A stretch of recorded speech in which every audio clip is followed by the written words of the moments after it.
Hello and welcome back. In the last few sessions, we have extensively discussed about the concept of environmental scanning. And by now you're familiar with this concept that in environmental scanning, we are trying to gather insights about the factors and forces that affects the performance of a business organization, that affects its growth, its survival, and its future prospects. Now, this is where we have to also understand and familiarize ourselves with the concept of business environment. In environmental scanning, we are gathering insights about what?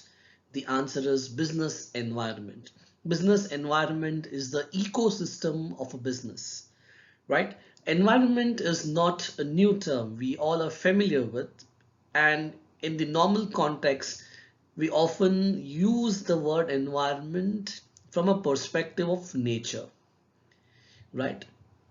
So nature has given us conducive parameters. Nature has given us conducive variables because of which the life on earth is possible, right?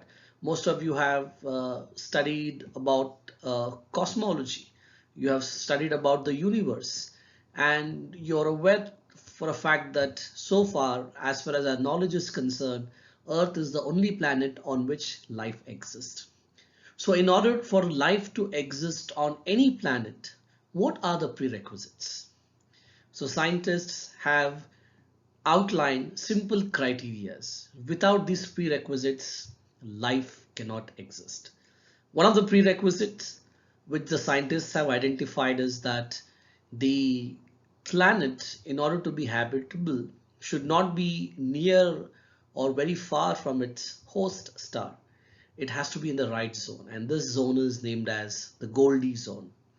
So this zone enables the right zone and the right distance from the host star or sun enables a planet to create environment which is possible for life.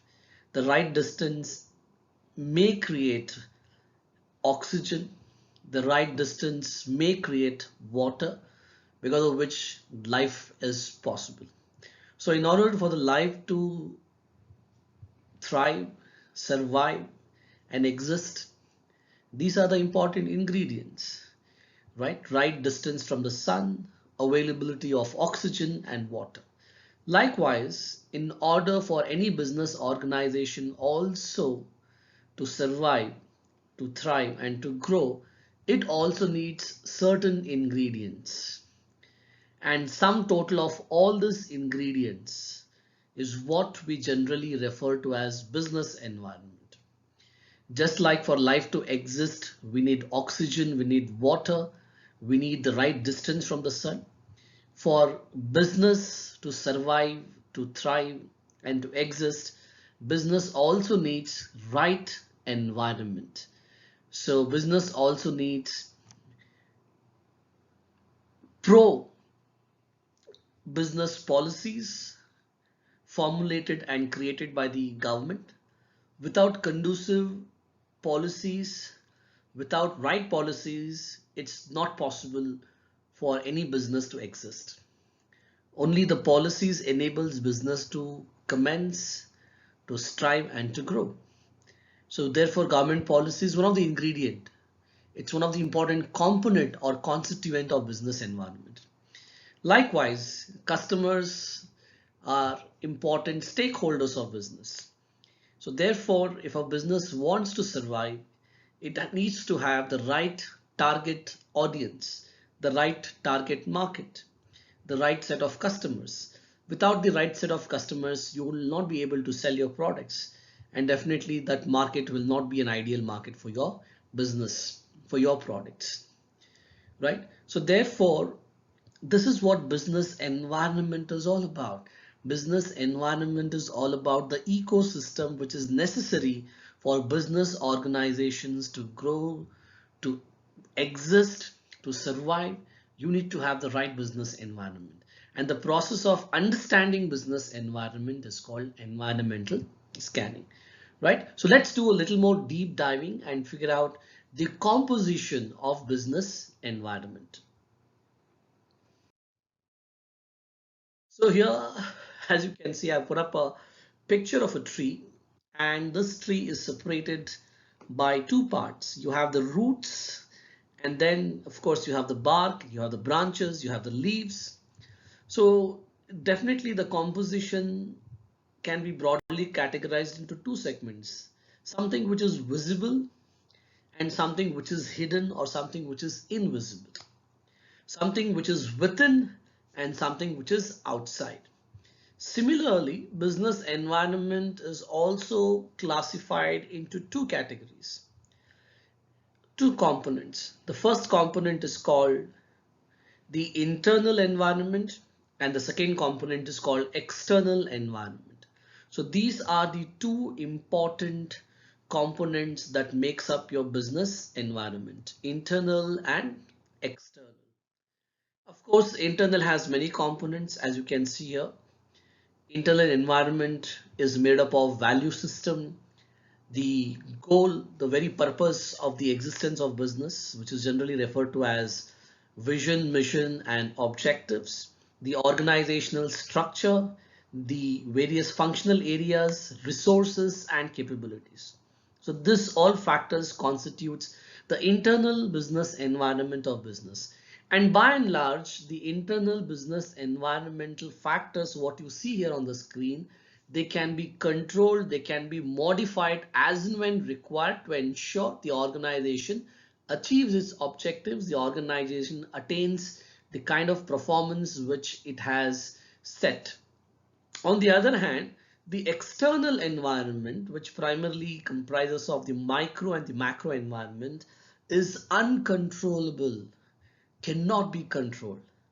So something which an organization has no control, obviously an organization has to embrace, modify, change its policies and strategies in order to accommodate the changes that are taken place in the external environment, right?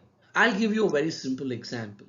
Let's say you are an organization, your sales are very low, and you have done an investigation and you have figured out that the sales are very low because the product has certain flaws in it, as a result of which the product is not being accepted by the customers.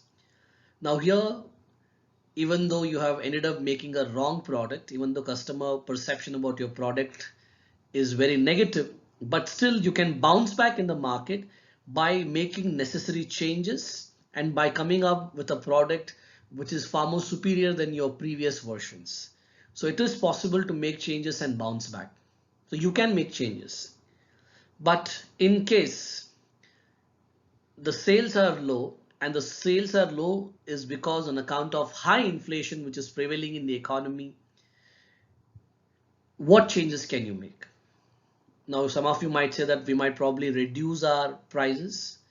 The answer is yes. One of the option in order to attract customers to buy your product is to reduce your prices. But to what extent? Because as an organization, your input cost has also increased. Your raw material cost has also increased. So it's not possible to give huge discounts. So inflation is something which a business organization can't do much about. You cannot reduce the inflation as a business. It requires macro level intervention from the government. Government has to implement certain strategies. Government has to make changes to its policies in order to tackle inflation. But as a business, unfortunately, you have very little control over the price, over the inflation. A recent example of this, which is coming to my mind, is that of the edible oils or the cooking oil. On account of the war between Russia and Ukraine, which is one of the largest producers of sunflower oil seeds, which is the main source of sunflower oil, right? On account of war, the prices have tremendously increased, and it is becoming extremely difficult, especially for the snack makers in India, to survive. Imagine the chips what you eat, whether it is Lay's or whether it is Bingo, or all sorts of snacks and savory items what you eat, which is made by Haldiram, right? So whether it is Lay's or whether it is Bingo or whether it is Haldiram, what would have happened to these companies on account of increase in the price? Their sales have tremendously declined. Their profits have turned into negative. So can this organization do something about this? Can they control inflation? Can they stop the war between Russia and Ukraine? The answer is impossible. Challenges posed by external environment has to be accommodated by making necessary changes, but it can't be reversed. But internal issues like a problem in the product design, product failure, right? Let's say the sales are very bad, right? The company is not going in the right direction because of an inefficient chief executive officer. So the moment you change a chief executive officer, the new chief executive officer might be more proactive, might be more intelligent, more clever, and that chief executive officer may help you to turn the table and take your company towards the direction of growth. So it's an internal change possible. You can make changes here, but any changes, any challenges, right, that is thrown by the external environment, you as a firm has no control over it. The only option is that you have to make changes in your policy and embrace for the impact caused by the external environment, something which most of the snack making companies are doing in India now.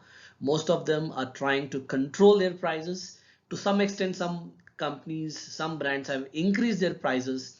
So these are some of the small changes what they have made to absorb the shock of the Ukraine and Russia war. So therefore, the point to be noted here is internal factors can be controlled, modified and changed, whereas the external factors cannot be modified, cannot be changed. You cannot make changes or alter the external factors, right? So let me quickly recall the concept of business environment. Business environment, as you can see here on the screen, it is defined in a very simple and brief way. It is defined as sum of all conditions, events and influences that surround and affect the activities and growth of the business. On the other hand, internal environment signifies factors and forces over which firm has control, and these forces and factors can be modified in order to achieve the organizational goals. Now, here is the breakup of the external environment, because I've broadly classified them into micro and macro environment, but also look into what are the sub-components what you have within this each of the category. The micro environment comprises of these elements. It includes your suppliers, intermediaries, customers, competitors, and the shareholders. On the other hand, the macroeconomic environment comprises of political environment, economic environment, socio-cultural environment, technological environment, natural environment, legal environment, and demographic environment. So this is what business environment is made up of. Business environment comprises of all factors and forces that affects the performance, growth, survival of the business. These factors and forces are broadly classified into internal factors and external factors. Internal factors can be modified, can be changed in order to achieve the organizational goals, whereas external factors like micro and macroeconomic variables cannot be modified. The business has no control over it. The only thing the business can do is accommodate the changes and try to come up with strategies to help overcome the challenges. So with this, I'm sure now you have some clarity of the concept of business environment. So we shall continue with another new concept in the coming classes. So till then, take care. Goodbye.